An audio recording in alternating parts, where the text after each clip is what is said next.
cybersecurity. You know, your network connections, the pages you visit, the files you download. You should be thinking about these all the time. Welcome to And Security for All. Your host is Kim Hakim. We're here to help you understand, in general terms, how and why your cybersecurity should be kept in check. Now, here is Kim Hakim.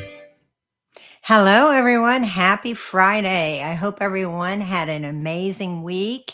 Welcome to another episode of And Security for All. I have actually been out the past 2 Fridays, and I've had my co-host or my guest host, Jonathan Kimmitt. He was running my shows. Well, I was actually over in Italy. I went to Italy with my daughters and spent the last 2 weeks there, and it was amazing. And I'm back in the United States, but still have a little sadness that I'm not over there. But I am here with you all today, and I'm excited about that. While I was away, we had an event in Tampa last week, and it was one of the first events that I've missed in 5 years. And I missed a good one because it was a packed house. We had to do some overflow rooms. And for those of you that don't know, I'm also the CEO of FutureCon, and we put on cybersecurity conferences all over North America, and we run those in a hybrid mode. So we usually have about 300 people attend these events. They're one-day events, and we had more than we expected in Tampa, and we had to kind of virtually stream some people at an overflow room, but everyone was happy. If you go read any of my posts on LinkedIn or the FutureCon LinkedIn, you can see how great that event was. And it doesn't end there. We are off to Salt Lake City in a couple of weeks, and we still have many events coming up for the remaining part of 2023. So check out our website at FutureConEvents.com. I'm sure that we are eventually coming to a city near you, and we would love to have you participate. Just give me a DM, and I am happy to get you into our events. So today I'm super excited because I have our keynote speaker that was in Florida last week when I was not there, and he did a fabulous job. I have Dave Summitt. He's the VP Cybersecurity at Florida Cancer Specialist and Research Institute. And he talked about last week the cyber fundamentals and necessity, which sounds like it's very broad. So we are going to dive into that today and talk to him. And I'm excited to get to meet him on the show since I wasn't in Tampa. Dave, welcome to the show. Hi, thanks, Kim, for having me on. I really appreciate it. And yes, we had a great time at that FutureCon event. Well, that is great. Thank you so much. And I know I heard you stepped in at the last minute and moderated the CISO panel for us. And that was a lot of fun. I'm used to being on the panel, and I've never moderated one before, but I had a great time doing it. Well, that's awesome. And then I saw you made a post, and funny enough, you were talking about some of your favorite books, and we can talk about some of those. But Dan Lorman, he's a good friend of mine and FutureCon, and he's been on the show a few times. So I was happy to see that you did a shout out on his book, and good. Always good to see how small the world is because there's so many of us that are connected all over the place. That was great. We didn't know what to expect because the year before, we were talking about this pre-show. 2022, people were still hesitant to come back to in-person events. And now, it was hard to plan for 2023. And we have just been standing room only. So next year we have to double the size of everything that we secure because, we have amazing speakers like you that come, and people want to come out and, kind of network with their other cybersecurity practitioners in the local area. But anyway, well, let's talk about you a little bit. So how long have you been with the Florida Cancer Specialist? Well, actually with Florida Cancer Specialist, just past my 1-year anniversary with them. Okay. Coming back to them, I came out of a semi-retirement state. I had, prior to that, I'd been with the Moffitt Cancer Center and Research Institute here in Tampa as well. And I was with them for a little over 6 years. I started healthcare security right at approximately 12 years ago. And then I came into that from off of working for the federal government for 21 years. So I've been around here for just a little while. I have just a little over 40 years experience completely in technology area, and really started in private sector for about 2 years before I went into the federal government and started working that way. So did you retire and then you just decided I can't do this? Kim, it was one of those things where I had no intentions of full retirement. I was just at a point where, with a lot of cyber people, you get to a place where you have a little bit of burnout. And during COVID, it just really hit the fan in a lot of ways. And I got to the point where it was just not fun for me to go into work. So I just decided to just take some time, and I took a year. And inside that year, my intention was to go off and pick up some jobs here and there as an advisor and consultant. So I did that, and then I had Florida Cancer to reach out to me and told me what they were wanting to do, and I just felt like the mission of being in cancer treatment was just. I just loved it doing with Moffitt, and I thought, you all are right here doing the same type of mission. I'm more than happy to come back in and help you get your program running and running well. So that's kind of why I came back out of the semi-retirement and joined Florida Cancer. Well, that's awesome. It's interesting that we're talking about retirement because on kind of just a side note, my LinkedIn, I had just found out that I have a lot of connections on LinkedIn, and I got to 30,000 connections, and LinkedIn doesn't allow you to have any more connections after 30,000. And so I started thinking, okay, there's a lot of people I should probably unconnect with. So I had some interns do that. And then I saw all these retired. There's probably 100 pages of retired people, but I didn't want my interns like unconnecting them. I was like, this is something tedious I'm going to have to do because there's too many people that I know in the industry that will say retired and now they're back, and I don't want to take them away. That's the same way with me. I don't think I can ever fully retire from this field. I love it way too much, and I have a big passion for the security field, especially technology. So I'm not sure I'm ever going to fully retire from this. There may be some point in time where, I don't know, maybe my wife will make me fully retire, but other than that, I think she enjoys me getting away every once in a while anyway. So, well, I agree. I feel like working keeps you young, keeps your mind healthy. Well, cyber can do that. Yeah, if you can, I guess it's the whole work-life balance thing. If you can figure that out, then then exactly. Yes. Yeah, but I have who is this? Michelle Piazza. Oh, she just said that I'm with you, Dave. So yeah, and it's interesting because there's a CISO from Rockwell out of I don't know if you know her. I just went completely. And she said, I am retiring. She posted it. She was one of my keynote speakers. I think behind me, the women in cyber, the top 100 women in cyber, she's in that book. And she said, I'm retiring. I'm going to spend time with my grandkids. It wasn't like 2 months later. I reached out to her to have her on the show because I was like, I want to talk to you about retiring as a CISO. She's like, oh yeah, I'm not retiring anymore. I'm working with a startup and I have some exciting things going on. So, she couldn't do it, but she's still trying to have that work-life balance. It's important to have work-life balance. I don't want to live my life around what I do. I think it's part of who I am, but it's not everything that I do. And I just think it's extremely important. And I know there are a lot of people like that in this field that we do have you have to have actually really like the field that you're working in, and you have to have a passion to do what we do. And I've always told myself that if that passion ever goes away, that's when I will fully retire and leave. But honestly, right now, I can't think that even happening anytime soon. Yeah, I can't even vision it. I couldn't even vision what would I do? I love my job. So what would you do? So as long as you have the freedom to be able to do things. And I try to be that way with my team too, like when they go on vacation, I'm like, do not open your laptop, you need to check out completely. So I think that's really important. It is very much so. I meet a lot of people when I'm out, and it's you can always tell the real passionate ones and the others that are just thinking about being passionate about the field and not quite sure yet. And you can tell the big difference between those that you're speaking with that are passionate. Absolutely.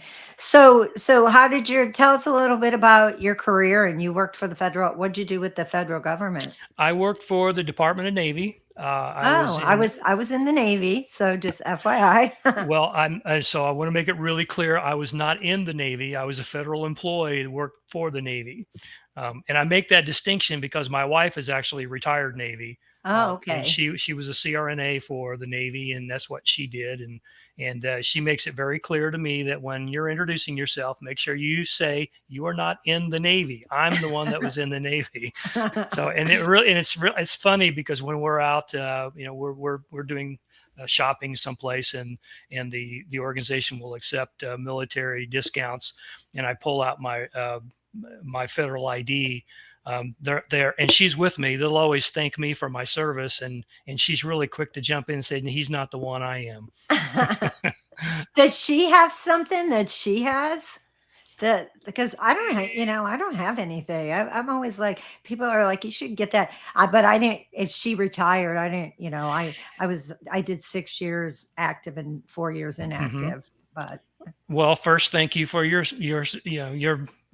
what you've done. I really do appreciate that, and I try to thank every veteran out there. I think it's just important that we always acknowledge who they are. She actually, I think, has 23 years. wow, awesome. She retired as a commander, and Oh wow. she did when she did that for a little while. And then she went into medical at the local. She worked for the VA in Tampa or in St. Petersburg for a while, and then she worked at some of the local hospitals. She's actually the one that kind of got me introduced to doing security for the medical field, because as I left the federal employment, it's kind of funny for my background in my career. Um, After 21 years, and that was in 2005, I just crossed 20 years, and she was called up active duty to go to Kuwait. During the Gulf War time period, and that was when our two youngest boys were ages 2 and 3. And with Mama leaving to go off for that for potentially a year, I decided that it was a good time for me to leave federal employment after crossing and getting my retirement to stay at home. And what I did, stayed home. We watched the boys while she was overseas, and I started a consulting business, and that's kind of how I stayed into it for a while she was gone. Wow, amazing. What an amazing woman. I just have the utmost respect for the women that left their kids and went over and did that. I just, It's a huge sacrifice, and it is really tough on families. And I think anytime we can give our support to the veterans that are going through that, I think we should be doing it. yeah, absolutely. And we don't give them, society doesn't give them as much respect as they deserve. Right. So, and there's some really great people. Trent Brummel, he's out of Denver and he's an ISO, and he works, like when he's not working his cybersecurity job, he works with the veterans trying to help them. I always like to shout him out because I think he has kind of is serving his life for the veterans. And I think that's amazing for him. Couple other, I always like to acknowledge our listeners out there. Mark Harkin, thanks for joining today. He just said it's in the blood, which is true. And back to Michelle Piazza. I mean, I was just in Italy. I feel like I'm talking to someone from Italy. She said our position pro bono are paid, and she said thank you both for your service. I was when I was in San Diego, I worked with a lot of like Navy. They worked for the Navy, but I worked for the military police for my last couple of years. So there was a lot of, there was a lot of, retired police officers that would come and work on the naval bases. And then you had, Boeing, and I can't, because I was on the air side. So there was always, I felt like I was always working with a lot of people that were probably like you. Well, it's So a great community. It really is. And I will say that there are a lot of times I miss working for the federal government, and specifically the military, because I got to do and see a lot of things that the public just doesn't get to do. And the technology that I was exposed to was fantastic. And I think is part of the foundation of where I ended up building, when I went back into the public sector, it really came from all of my military experience that I was able to work with. well, that's awesome. So you worked for the federal government, then your wife went away to Kuwait. Now, how long did she stay over there? And thank She, God she came back, you Fortunately, it know. was not, she didn't have to spend over a year there. She was there less than a year. But it was still very challenging during that time, especially with with the two boys of being age 2 and 3. Wow. When they came home, we met her at the airport, and it was obvious that at that age, it was difficult for the boys to. And when you're age 2, the youngest one was age 2, and you haven't seen mom for nearly 10 months. That's almost like he doesn't even know who she was when she came Yeah. back, and that was a tough point. But it didn't take long for them to warm back up to her. Wow. And she volunteered to go? Like No, this she was, was actually called up. oh, she was. Yeah, Okay. yeah. She at the Yeah. time she was doing reserve duty. And Yeah. then they just, obviously they activated the reserves, and that's when she went. I had just gotten out of the reserves, like the first round of everything. And honestly, I was getting ready to have kids. I think I did have I think I had my son, and I purposely, got out because I didn't want to leave, Hmm. and It's tough. It was tough, but we got through it, and I think we're better for it on this side of it. well, I mean, the military only makes you stronger. I mean, it Yeah. definitely, I mean, I'm sure she's amazing, just what she's gone through. So that's awesome. So tell her that we appreciate her service. I will do Um, that. I will do that. She is an amazing woman, and I can't thank her enough for the support she gives me in what I'm doing. so then you started your consulting business, and then how long did that take off, and how long did you stay in that? Well, I ran that business. Actually, I ran that business for several years, and it actually started it while I was working for the federal government as a side job. And I guess I probably, as I left the federal employment, I probably did my consulting business for not quite 2 years before I went into the medical side. It was a story about since my wife was doing medical anyway, she had a lot of friends in that area, and one of our very dear doctor friends had mentioned to her that that they had a position opened at the local hospital in St. Petersburg, and maybe I'd be interested in coming over and working security for a hospital. And I just said, well, why not? So I'll just go make a discussion with the CIO there. And before I know it, they're offering me the position, and I go into healthcare security. And early on, I'll tell you that that was a big culture shock for me. After being with the military and with the Navy and doing everything inside the Navy that I was doing, which by the way was technology and some security, going into healthcare, I naively thought that healthcare, because of the amount of data that they had and the regulatory requirements that they had, they were doing things appropriately and correctly. And I learned real quick that was not the case. So I guess early on, probably within the first couple of years of working for a healthcare, I had to overcome a lot of preconceptions and how to deal with pushback with security, and how to appropriately speak with your stakeholders and your users, and specifically the medical community. But fortunately, having experience with my wife in the medical community, I had a way in and was able to talk with several doctor friends and how to speak with them and how to bring in security. But that was a rough going the first few years in healthcare, because I just didn't think I was going to get anything done. I had to rethink how to implement a lot of things. So was that like post like HIPAA stuff, or were you like part of It that? it was post HIPAA. It was, as with any regulation that comes out, everybody kind of waits and see what the fallout's really going to be and how it's going to be implemented.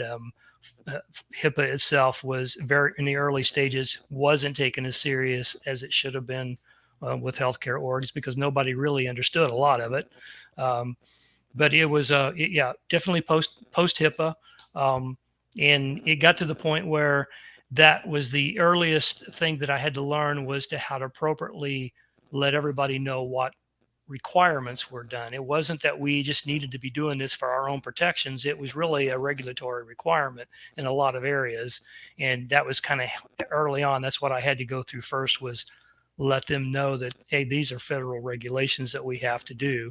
And, you know, the other thing too about entering healthcare at that point, we all used to think that security was more about protecting the data around, you know, the patients, and obviously that is a very serious part of our job is data protection.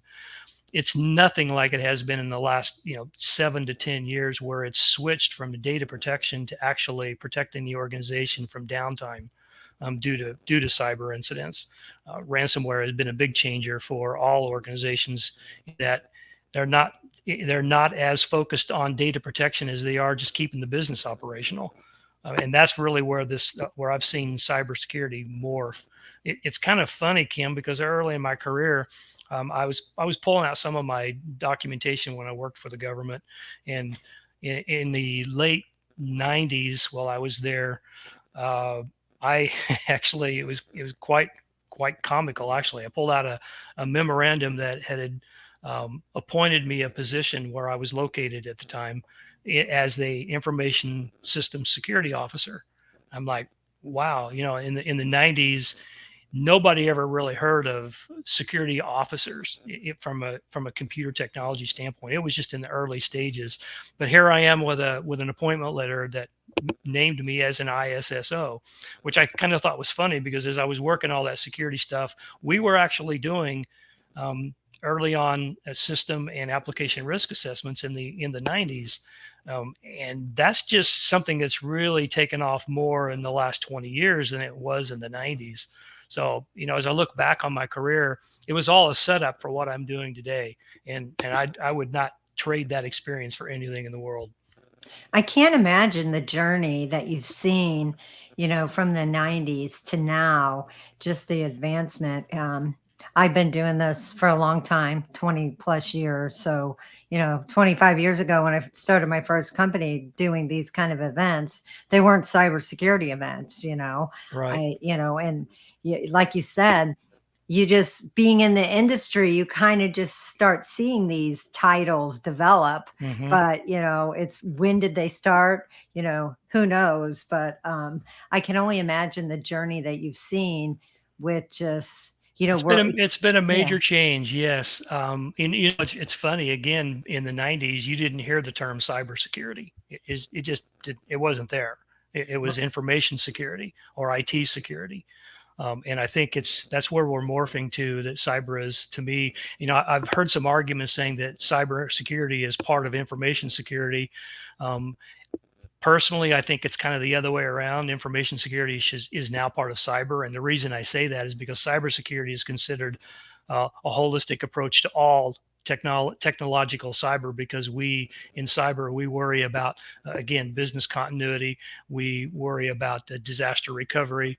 We are worried about data protection, privacy protections. It's all encompassing of all of this. And then inside the cyber realm itself, you have the devices themselves, you have the users you have to consider, you have applications, you've got network. It's all inclusive, and that to me just doesn't fit under the title of information security. That fits under a broader range of title, like cybersecurity does.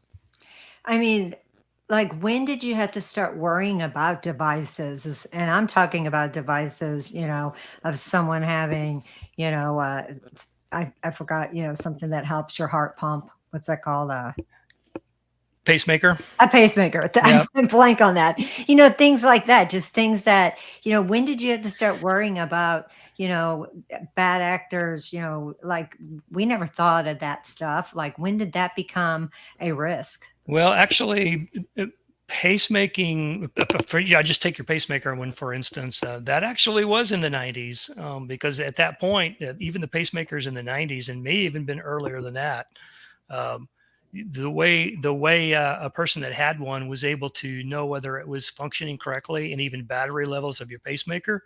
The patient could actually hold the phone up to the pacemaker, and they would read through the phone lines back to the other end that gave information that the pacemaker was putting off to let us know, let the doctor know the health and the battery levels of the pacemaker. Now, when did we have to start worrying about that? Was when threat actors started learning that they could take advantage of that type of activity to potentially do what they're doing today in holding things for ransom or stealing data that they can resell. But from a device standpoint, I would say that it was shortly before 2000 when a lot of IoT stuff was starting to hit, and obviously all of these devices that manufacturers were coming up with, and the advent of the cell phone and these. I mean, when your cell phone is more powerful than any computer we've ever had in the past, now you've got something you can carry around and do some pretty good damage with. So technology is fantastic, but it can also be used for evil if someone wants to. So, what is your primary function, or your challenges that you're doing now at at the Florida Cancer? And can you tell us a little bit about what they are and what they do before we get into what you do? Sure. Florida Cancer Specialist is actually one of the largest physician-owned oncology setup. It's basically one of the largest in the nation, but we are definitely the largest in Florida. And it is, again, it's owned by a group of physicians, and it's strictly oncology care and research. They're going off into the research realm. So with that experience that I had previously in the research area, I'm bringing that into the program there. And basically what I've been doing is building a brand new program. And that's what I like to do. I like to come into an organization that has little to no security and build a program up and get it running and operational. And that's really where I have a passion for. And I love doing that. So what we're doing there is we're building a good program for them, and establishing that we're doing is secure. Again, two things: we are securing the patient information so we can ensure that our customer or our patients have, they have respect levels for us. And we're also there to ensure that the business operations doesn't get impacted by any type of a cyber attack. And that's what we've been doing for the last month. We're going through a couple of we're going through a certification right now in the high trust area, which is a good way to kind of evaluate what your program looks like and where it needs to go. And we're learning a lot of things from that. So that's kind of where I am with Florida Cancer. It's amazing what we've got done in the last 9 months. I basically took the first 30 to 60 days just to do an evaluation, and then we brought some other people on, and we've built a team. We have I have an excellent team right now running, and we've divided it out into several areas. I've got 3 directors under me that's running areas of vulnerability management, security awareness training, risk management, the security operations center, several other areas that just make up a cyber program, and we're just having a blast doing it. And again, the team is happy. We're making headway every day. That's amazing. I mean, that's great. Did you have the opportunity when you were in Tampa? Did you go around and talk to my vendors that were at that event? Yeah, I actually did. I had some vendors that we actually use that were in attendance too, so I got to speak with them as well. But there was several great vendors there, and I was impressed with the level and quality of their presentations. A lot of times when you get into these conferences, many times the presentations are geared toward the sale of the product. And with this particular conference, that was not the case. It was a great conference to hear the aspects of these vendors and what their product is, and basically what they're seeing in the industry and fighting against. Yeah, we definitely try to stay on them about do not make your presentations a product pitch. It should be educational. So I'm Yeah. glad they followed the rules in And they Tampa. did. They did really well. Yes. No, the reason I asked that is it helpful when you're trying to find new, systems to put in place? And, how do you go about, there's so much out there. How do you go about, and I know you're probably inundated, with people, with vendors calling you and hitting you up on LinkedIn. And I know what the CISO has to deal with. So how do you go about, just figuring out who you're going to use and what you're going to use, and if you have the best systems in place, and are you worried about third party vendors, and how any of the security that comes with that? Well, yes, you've touched several areas that are of concern, and there's many more of them, Kim. Um, from a standpoint of how do you determine what products to bring in, really depends on your objectives and your strategy of what you're trying to get accomplished. So, interestingly enough, that was why I brought what I did to the keynote address there last week. Was that was that last week or 2 weeks ago now? It was I think it was last week. Last It was week. last Yeah, week. Yeah. time flies. In Yeah. any case, that key note address was, I was quite frankly a little nervous to give it because it's not a typical cybersecurity conference keynote address. And the reason I say that is because typically in a keynote address, you're going to hear what the latest threats are or the latest technology that's coming out, and get a person's viewpoint on it. I had been in the last year going through all this. I had been kind of reestablishing what's going on in the cyber field and with organizations, and why we continue to have the problems that we have in spite of all the new companies that are coming out with solutions and products. Because as you know, there are thousands of companies and lots of new startups that are occurring in the last couple of years, and it's really difficult to get sift through all of them. So in the keynote address, Kim, what I really did was kind of give an experience of what I was having when I was building one program. Part of what I do when I build a program is bring a third party in to help us, to give me an idea where we are maturity wise from the security program standpoint. And I'd gone through 3 consecutive years of maturity assessments with this one company, and I had ran into a problem that I knew where I wanted to get on a maturity level with the program, and it seemed like we would get to a specific level and we could never get over the hump, and I could never figure out why. And my team got tired of me coming back to them and with me asking them, why can't we get any more mature? What are we doing wrong? What's happening here? And it wasn't till about a year later that we had a maturity assessment performed on the IT department itself. And so they were using a level of 1 to 5 from a maturity standpoint. And we were setting it on a maturity standpoint from a security program at basically 3.5. I wanted to get to a 4. I always wanted to get a program to a 4. When the assessment came in for the IT department itself, the IT maturity level came back at a 1, which is extremely immature. And it wasn't until that incident, when I read that report, it dawned on me that you can't go build security over an IT infrastructure or operations that's not mature. So that really was a game changer for me in how I started implementing different things. And it also would tell us where the areas that we need to be focusing on our own people in IT and the technology that they're doing. So that was again a big game changer for me in how programs are built, because I was now going off and saying, okay, if we're going to build this program and we want to get it mature, we need to stop as the cyber team and stop worrying about our realm of cybersecurity and start figuring out how we can assist our partners in the IT world, like the network team or the applications team or the development teams. How can we directly assist them in doing their job to get them at a greater maturity level so we can apply more mature processes and controls over top of that? And I'm telling you, that was a huge it was a game changer for me, and that was part of what the keynote address was about. It's addressing fundamentals, and I know that I think the title of the keynote was Cyber Fundamentals, but it was actually just IT fundamentals.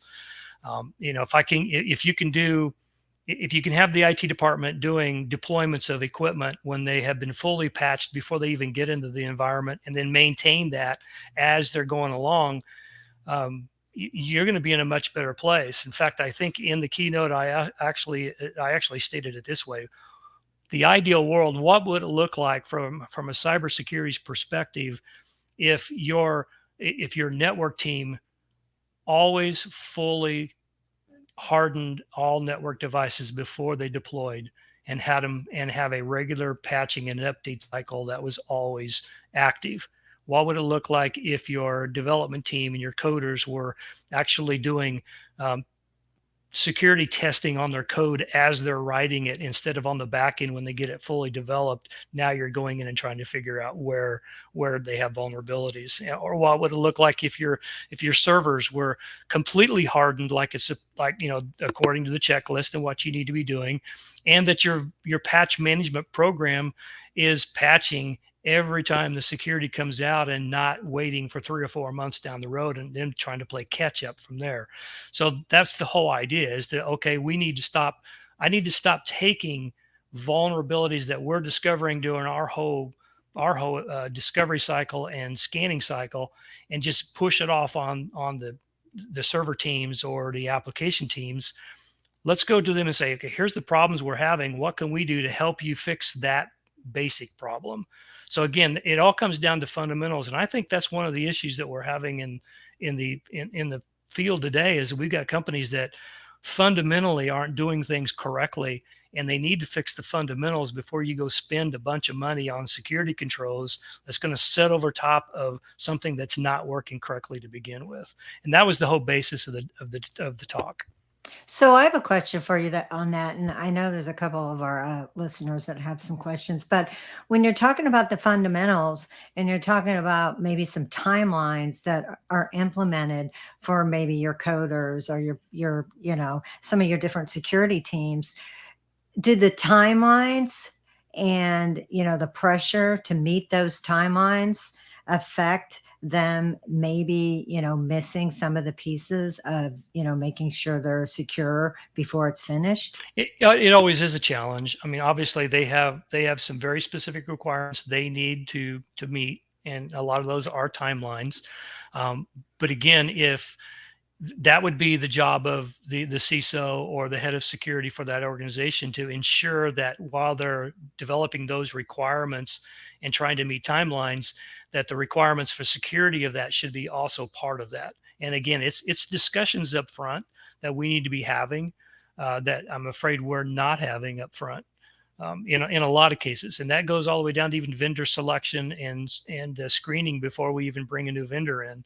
I think one of the biggest challenges any security team has is in the vendor area, where if you don't have mature processes throughout the organization, you're going to find that you got a department out there that's already purchased something and they're ready to implement it, and it's never been screened, and security's never had a chance to look at it and even advised how it should be deployed.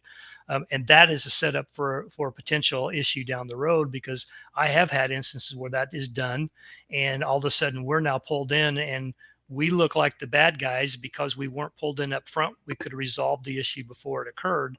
Now we're trying to fix the issue after the deployment, and it's interrupting or potentially causing a delay in getting a new product into the environment.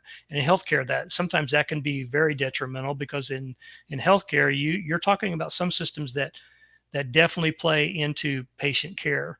And that's obviously a big issue inside healthcare. Yeah, that's gosh, just the challenges that you guys have, and the challenges that the CISOs have, and the challenges that the healthcare has in general right now. I know that when I was just recently having a physical, and I'm pretty good friends with my doctor because I've been with him forever, and he works part-time at the ER, and he just said the healthcare says, we're like 3 years behind because of COVID, just can't catch up. And so I can't imagine what the restraints are on the security teams, because, the healthcare industry is, trying to catch up from, what happened with COVID. So are you still seeing an impact with you and what you guys are doing? From a COVID perspective, no, but we do face that. I would suggest that if anybody's looking at getting into healthcare security leadership, um, my recommendation is always talk to who you're going to be reporting to, as well as the CEO, and get their take on their position of what they're looking for their organization. I can guarantee you that you're not going to be able to build a successful program if you don't have leadership buy-in into security and that support that goes forward. And that all basically depends on your communication style and and how well you can communicate. But again, I would myself, I would be very picky at going into any company that I've not had a chance to speak with the leadership, the senior leadership, and get their take on what their expectations are from a security standing, because that's one of the biggest challenges that we do have is but again, I guess, Ken, what I should say too is my experience now over the years has shown me that initially healthcare was way behind from a security standpoint, and they did a really good job of catching up, basically in the 2000s. And then the 20 teens year that came in, things started changing a little bit more, because now you have all the companies that are coming out with new tech, and obviously as new tech gets introduced, we're all ready to jump on the bandwagon and do new technology faster than we should be, instead of seeing how it all plays out. So the technology shift is where the challenge went from old way of protecting data to now the technology shift in introducing new potential, what I call windows into your environment that could potentially cause issue. And then obviously we're here in 2023, and AI is, what's happened with the AI explosion has really just occurred in the last few years.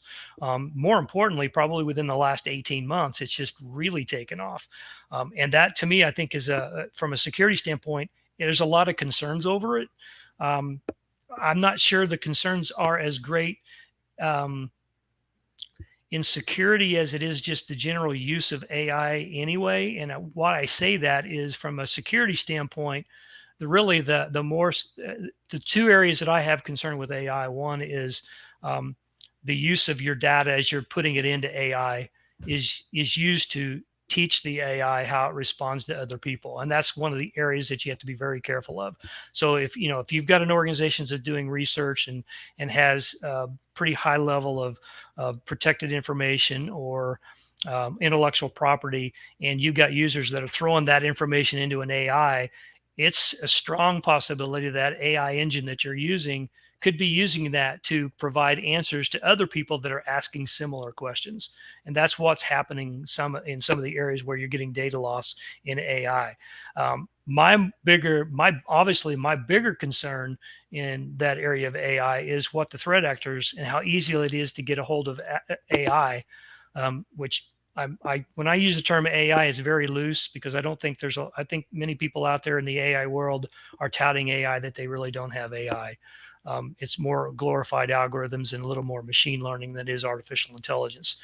Regardless, it's out there. And my concern is how easy it is to start using this now, and the threat actors start taking advantage of it. We've got a whole new level of play that a cyber team is going to have to be very much aware of, from simple AI generated phishing techniques to actual vulnerability exploitations that are going to come about by AI instead of an individual, which means it can happen faster. Obviously, the big difference between AI and an individual is an AI can do something a magnitude greater than what an individual can do. And it takes time for an individual to come up with some of these exploits, but an AI can virtually do something within minutes. And that's the hard part about security and AI. And I know that we're going to run out of time there's so many things I want to ask you, but since you are a research institute, what are your thoughts with ChatGPT, and is that going to replace some of your, researchers? I mean, do you see that? I do not see, not anytime soon do I see AI actually replacing individuals. It's still highly unknown. It is not to the place where it's 100% dependent. When you have AIs that are actually out there and they're considered legitimate, there's still the hallucination factor that an AI can do. And that takes an individual to call that out and get that corrected. In our organization, we're actually blocking all access to AI from the network. And what we're doing right now is kind of coming up with new policy and hearing clearly what our researchers or our physicians may need AI for. And then what we're working on is a potential instance of putting our own AI in, so we can secure everything around it. So our data that our AI is learning from isn't being shared out with any place else, or if it is, it's who we know it's being shared out with. So there's simple things you can do to protect yourself against an AI usage, but again, in healthcare, it can be. You have to just be very careful when you're using AI, just because you don't know whether that answer that comes back is actually 100% accurate. There's just to me, there's still a lot of legal things that has to be worked out from the legal side of this, because you're talking liability if something is returned and you actually use the information that AI is returned. We all know that in the physician world, the physician's ultimately responsible for the care of their patient, but if a physician is actually using AI to help do diagnosis, prognosis, and all of that, how much liability is there on the on the company that the AI is coming from and providing information to the physician? There's all kinds of questions, and I don't even think we've begun to address the ethical side of the AI, and I think there's still going to be a lot to be learned over the next few years. Well, I know, it's been a few months ago, but I won't do this again. I was running late for my show, just as I was today, and I had a guest, and I threw her name in ChatGPT, and it popped out a bio for her, and I used it during my introduction, and it was wrong. And then it kind of tied in okay to the show, because I was like, okay, well, this is a perfect example of, it had her where she was working wrong, Right, so right. And I've seen it, several of those return. Even if you do mine, it's amazing the amount of misinformation that's out there, and it's kind of crazy. I've done the same thing with myself. yeah, so that was luckily I was on a cybersecurity show that I could, turn that around really quickly and Hmm. use that for my benefits, Right, right. But a couple of things, Glenn Bourbon out there, he said this a long time ago, so we're probably past what he was talking about, but he said, I love doing that as well. Not the entire EIS, but the third party assessment program. And Michelle Piazza said, Dave and Kim, are you finding this kind of ties into what we were talking about? Are you finding vendors are jumping on the AI bandwagon trying to retrofit their offerings? Yeah, in response to Glenn, I think he's probably referring to, when I saw that comment come in, it was when I was talking about building security programs, and I have a passion for doing that. And I think that's when he dropped that comment in. So I'm assuming that he has a passion for doing that as well. And third party assessments has become a major player in a security program right now. Obviously, I could sit here and rattle off the top 5 areas that we have the biggest concerns in anything, and everybody's probably going to either agree that they may put them in different orders, but third parties are always in that top 5 that you have to understand who your people are, because that's where threat actors are typically going to hit you. If they've already tested your own systems, they're going to go after your third parties and see if they can infiltrate that way. So third party is always a big one. I can bring up one, for instance, here lately. The reason why they're that is because we heavily depend upon third parties to do a lot of stuff in healthcare. And if any one of those has a problem or they're down, it can impact us. And we had an instance recently where a company was hit with ransomware, and it shut down some of our system reporting side of the house, and they were out of commission for 4 months, which means we were out of commission for that area for 4 months, and we had to resolve back to doing things manually, and that is a big resource problem inside healthcare, because if you start taking up resources, now you are impacting patient care, because people just don't have the time to be doing things that they normally would have done by whatever the program was, or whatever automatic process you have in place. So third party is at the top of that list. And then for Michelle on the AI question, yeah, I'm seeing a lot of companies jump on that AI bandwagon, probably more than they should. And again, I think that was my reference when I was saying that you see a lot of people touting AI when it's not really AI. I think it's an unfortunate buzzword that occurs right now. And I think we're going to see some major changes in that AI landscape from a regulatory perspective coming up in the next couple of years. Yeah, I think it might be a lot like zero trust. You got, you Google zero trust and every company in the world does zero trust, but zero. Yeah, Kim, I have some very strong feelings about zero trust. It's an absolute right way to go about it. But if you go back to fundamentals, if companies aren't doing fundamentals right, you're never going to implement zero trust in an area where basics aren't being done correctly. So it's a difficult thing to do. Zero trust is not easy to do because it especially with companies that have been doing it wrongly for so long, making changes like that is a fundamental problem and a culture shift that you have to go through. So just coming in and doing zero trust, in a lot of cases, it's going to shut down things. And in healthcare, that's a very difficult thing to implement. But yeah, zero trust is good. There are different names for it. Just like cloud security, or cloud offerings is not anything new. Anytime in the past, and I can tell you 30 years ago, we were talking about offshoring, or not necessarily offshoring, but outsourcing data storage. And that's kind of what you call cloud, cloud today. It's you're really just having somebody take on that responsibility, moving your data storage someplace else. And we were doing that in the government at that time. It wasn't called cloud, but it just came up with a nice fancy word, and that's where it evolved to. So, that's kind of the way I see the new tech terms that are popping up. There's really nothing new that's occurring right now except for the AI field. That definitely is a new field. And then we're starting to work into quantum computing, which is going to play a big role in all this going forward as well. So we have about 3 minutes left, and I knew that I knew it was going to fly with you. But what would be some of your key, points that you would want to leave with our viewers, or what they should be, really back to cyber fundamentals? If you could give some bullet points on what you think is the most important thing that they should be thinking about every day. Sure, I think, right off the bat, I would suggest that if you are a leader in a cyber field in a company, one of the first things I would recommend is how important to do a maturity assessment is. That really gives you a baseline of where you are and what you need to be fixing. Because remember, there's not a technology out there or an application out there that can be brought in to correct fundamental issues. It's something that you already have to be doing correctly. So looking at your fundamentals, and that's a wide area. Your patching, your hardening, your deployment of desktops, how your CMDB is a big one. We could talk a long time about a CMDB. And what I mean by a CMDB is your asset management. Do you even know what's on your network?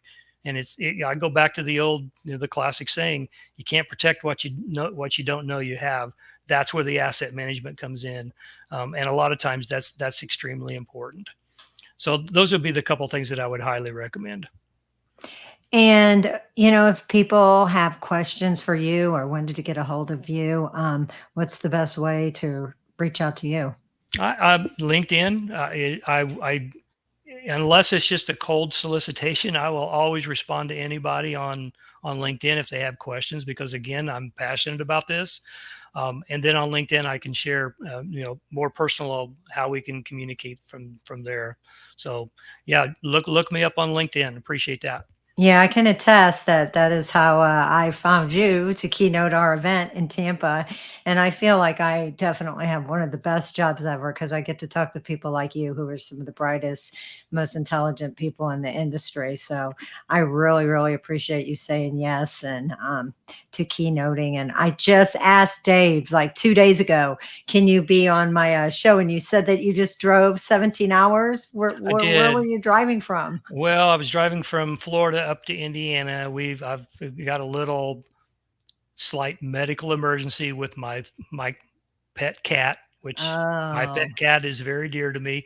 And I've got actually, I have a friend here not a friend. She's actually my daughter-in-law. It's a veterinarian up here, and I brought her all the way up here for this. They were doing surgery on my cat today, so that's kind of why I took that 17-hour drive. Well, we wish your cat very well. And Dave Summitt, he's the VP of Cybersecurity at Florida Cancer Specialists and Research Institute. So glad to have him on the show. Thank you for being here today, Dave. And thank you, everyone, for tuning in for another episode of And Security for All. I hope you all have an amazing weekend. Stay safe, stay secure, and we'll see you next Friday.